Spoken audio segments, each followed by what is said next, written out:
Good evening and welcome to my model railway, Bedstead Junction.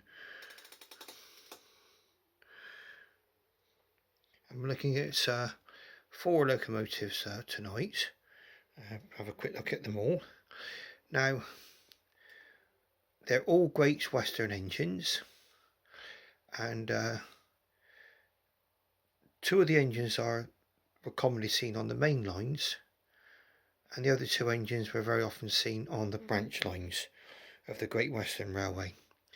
Now, the first one we're going to be looking at today is a Saint class by Hornby. Saint David.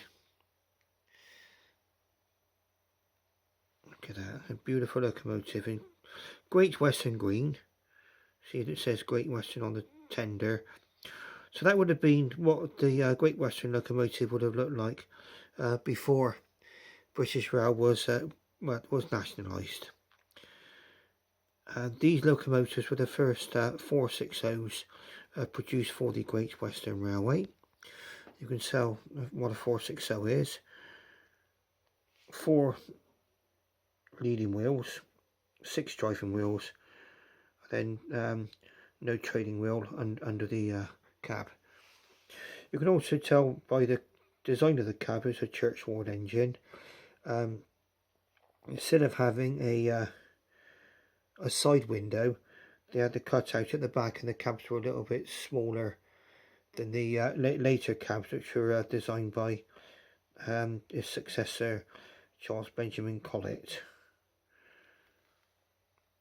It's a tender powered engine, so what that means is that the motor is actually inside the tender just here, and that's why there's a rather high coal load, because of the motor needed to be accommodated within the tender. All the Hornby locomotives of that era were tender powered. Now what we're going to do is we're going to run her out of the station. We'll have a quick look at her going around the track, so we'll come back a little bit.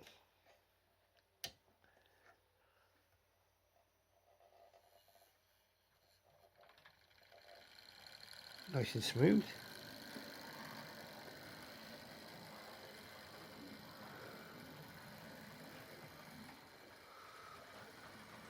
Over the points we go.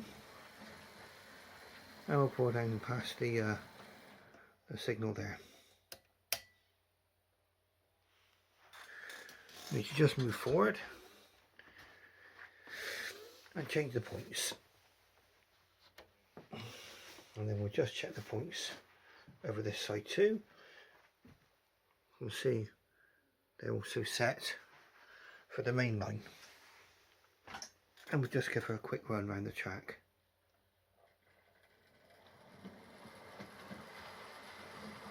The coaches which are pulling are all Hornby coaches.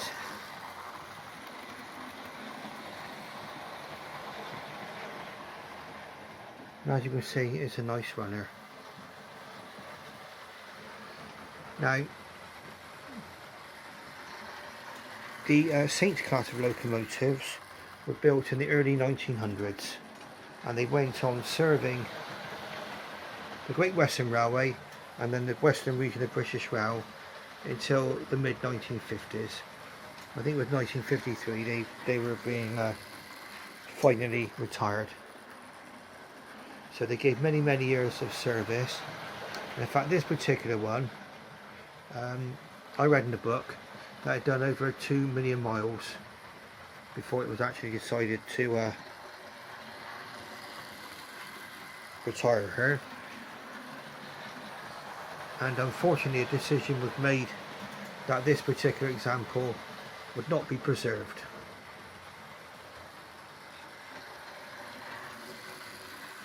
Somebody in the Great Western office actually just simply used the words "let her go," so she went off to the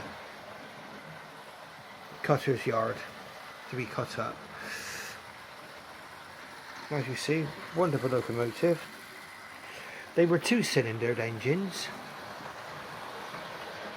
and in fact there was another version, a bigger version built by Churchward called the Star class, and they had 4 cylinders.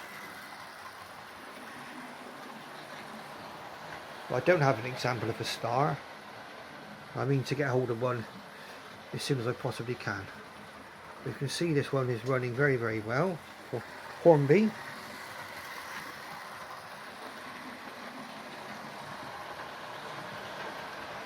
And I think it's from around about 1986, this one. That's when Hornby built it, not the Great Western Railway.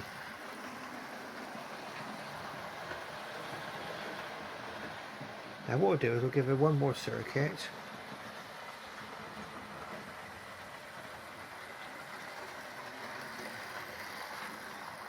And what we'll do is we'll stop her up in the country station there. There we are. Give our passengers a chance to catch their train, and this will give us a chance to have a look at the Castle class locomotive you can see in the station as well. Now these were designed by Churchward's successor Charles Benjamin Collett, and at the time when they were built they were the most powerful locomotives. This is what they would have looked like in British Rail days after they were nationalised after 1948, and this one's been given quite a patriotic name too. We obviously saw St David before, and now we're seeing this one called Spitfire. It was given a previous name before then, but it was renamed Spitfire during the war to honour the RAF. And this is what the locomotive would have looked like after 1956. And what the Great Western Railway did to a lot of their locomotives was to give them what they call a double chimney. You can see the 2 holes in the chimney, and that was to give it more power and also enable lower quality coal to be used. And you can see the difference between the Collett design and the Churchward design in the cab. The cab's got side windows, it's a larger cab, obviously providing more creature comforts for the crew.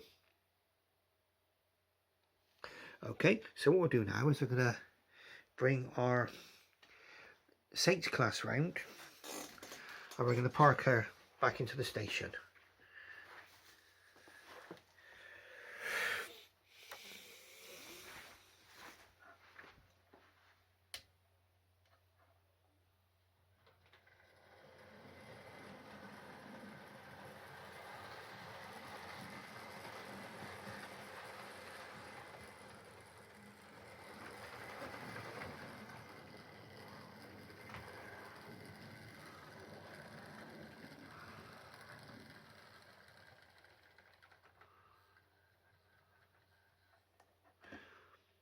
Nice and easy to control. Now what we're going to do now is we're going to be having a look at Spitfire out on the track. What we've done is we changed the points, so Spitfire should now come out. Again, it's another locomotive by Hornby, and this is an example of what Hornby were producing in the early 2000s.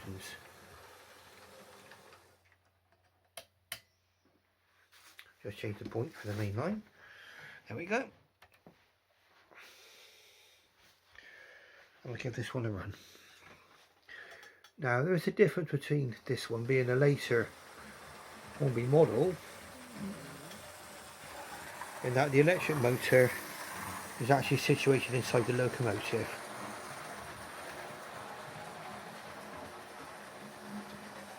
They were able to accommodate the motor within the locomotive itself rather than in the tender.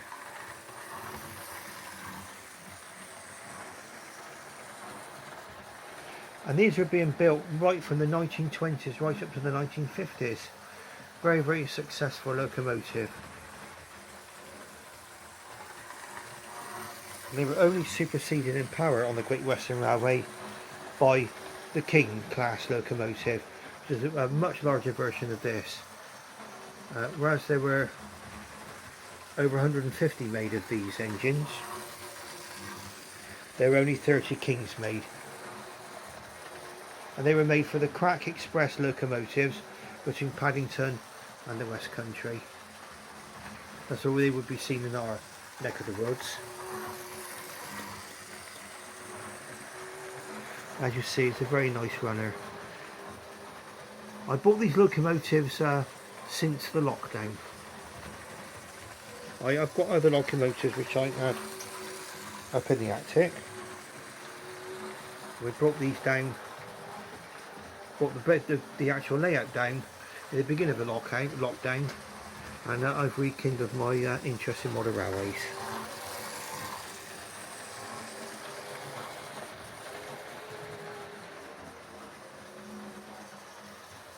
And I think I'm very, very fortunate to have a hobby to keep myself occupied during this lockdown. We can't go out anywhere unless it's for essential purposes. There we are, that's the Castle class there, we can see it clearly. You can see the wheel arrangement there is a 460, 4 leading wheels, 6 driving wheels and no trailing wheels.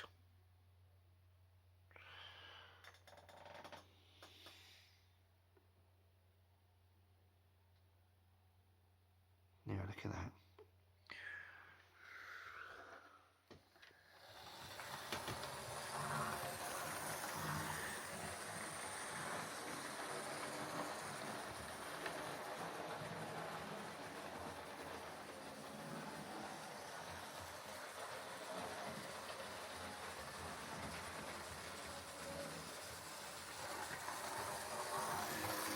Now, when I bought all of these locomotives, almost all of them ran perfectly well, or at least ran straight out of the box. And all they needed was a little bit of a clean up and a bit of an oiling. Some of these had been kept in people's private collections, and the one we see going around now was actually by the previous owner. I don't think it was hardly ever run. It was kept in an exhibition case. So I gave it a nice clean up, and as you can see now, it's running lovely around the track.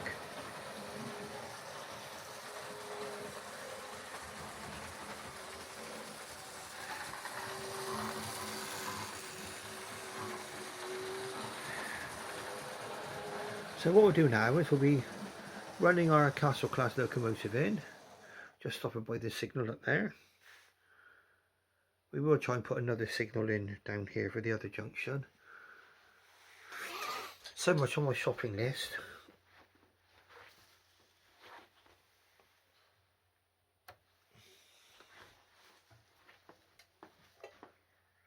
And we'll just send her gently into the station.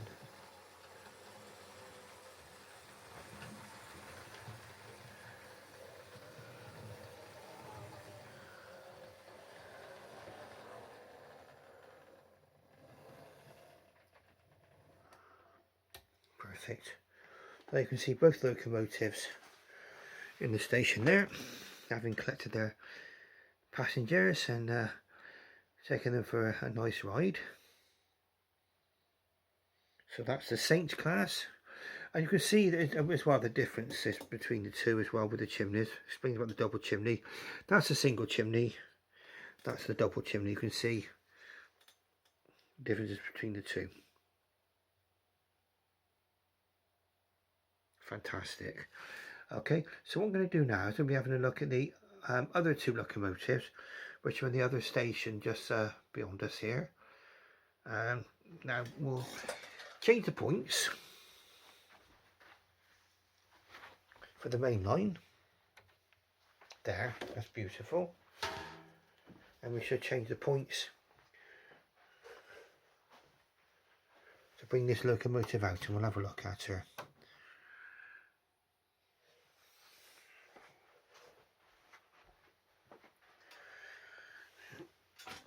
Okay, so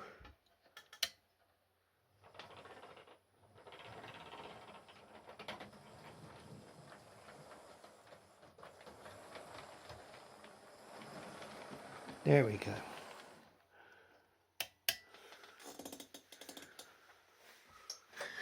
And we'll move the points back in favour of the main line.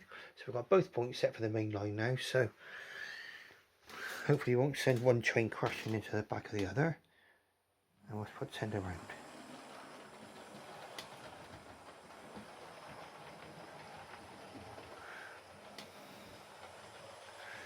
Now this is what they call a prairie tank. They had various names given to locomotives according to their wheel arrangement. These tank engines, these were meant for suburban services, but they were often seen as well on local services on the Great Western Railway. In fact, one of my books called Great Western Steam in the West Country actually pictures one of these locomotives going along the seawall at Teignmouth. So look at that, beautiful, lovely locomotive, again by Hornby.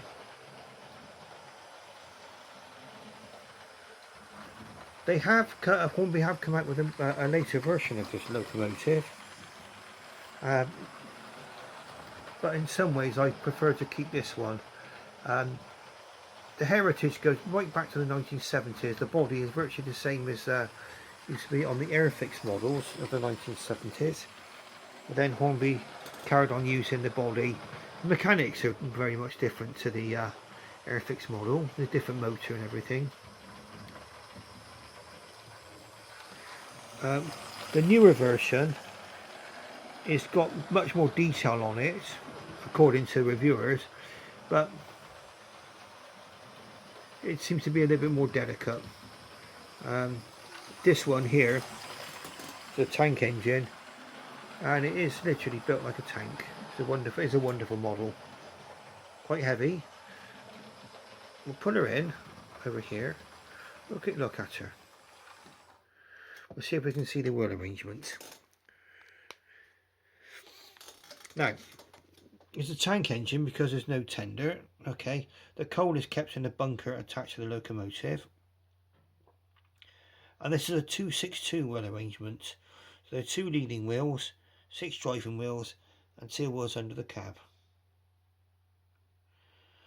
Okay, now obviously because they've got tanks to carry the water and a smaller bunker for the coal, they would have had a shorter range than the tender engines like the Saints, the Castles and the Kings. Okay, but there we are. You can see that's a very impressive model.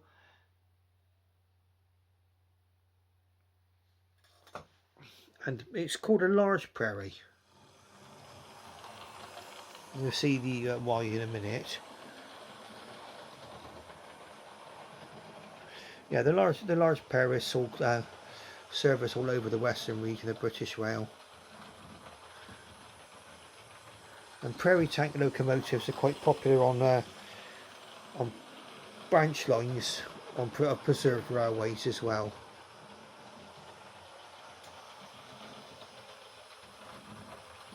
There we are, very, very smooth. It's in British Railways green livery, and it's got the early crest. Let's have a look around and just see what we can see on these now. You see the different. This will tell you what the period of when the locomotive was in service. This is that's the early crest there. For British Railways, it was nicknamed. I think it was either the Cycling Lion or the Union Cycling Lion. You can see there's a lion over the top of the wheel. Then that's the later crest for British Rail there, on the back of Spitfire. And then we've got the Great Western lettering, which is what the locomotives would have carried before British Railways were all nationalised. Now the express engines had names on them, so you can clearly see there, St David, just beyond it, Spitfire. These were just given, usually the branch line locomotives or non-express locomotives were not given names, they were just given numbers.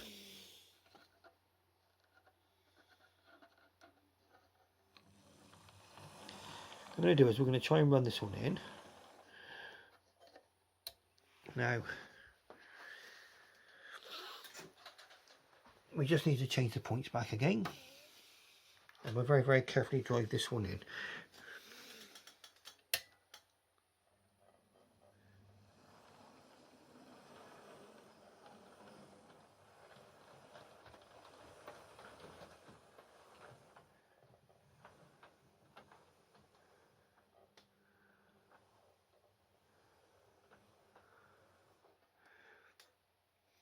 Bring it forward a little bit more.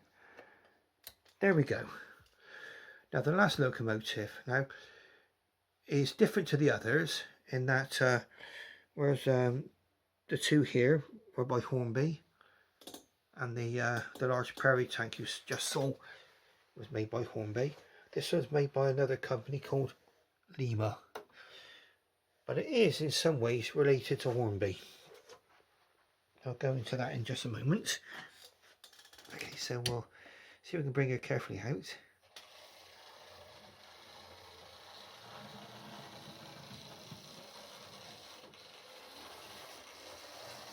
Lovely. And this is what they call a small prairie. Smaller than the large prairie, obviously. Stating the obvious. This one is in, again, in British Rail livery, but it's in black. So it's different to the others, it's in black. And it's also, I'll say, manufactured by a company called Lima. Now, Lima produced model railway locomotives up until 2004, and they were an Italian company that made models of British locomotives, amongst others, and they went into administration in around 2004.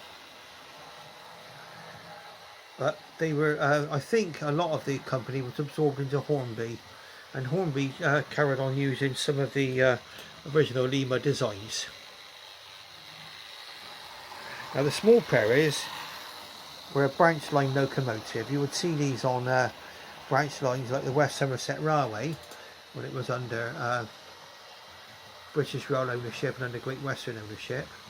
And even today you can see prairie tank locomotives on the Minehead Railway, West Somerset Railway.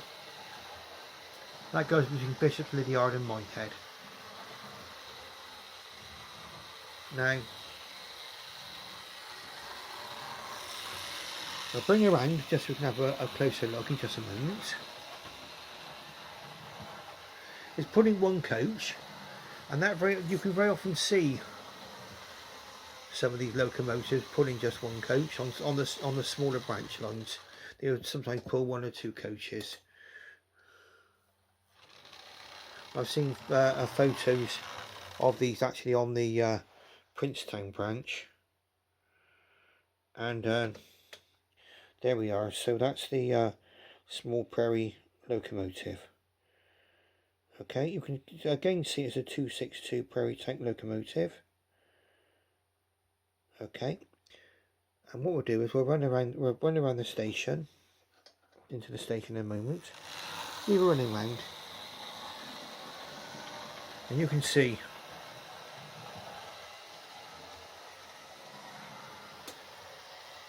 that it's not a bad little runner. Again, I bought this during the lockdown.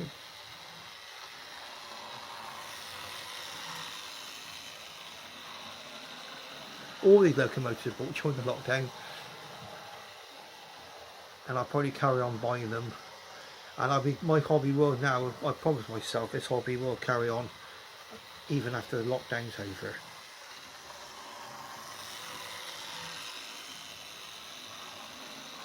Because I'm retired now, and I need something to do during the day rather than watch television. But there we are, we've seen 4 different locomotives there, all Great Western. We've seen 2 express locomotives, and then we've seen ones which were used on suburban and local passenger duties and for branch line duties. Okay, so we will end proceedings here tonight. So thank you very much for watching. I will be making more videos in the future, hopefully.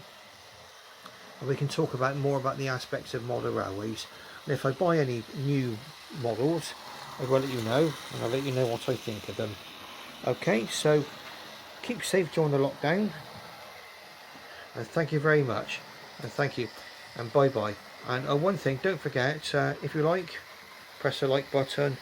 If you want to see more videos, subscribe.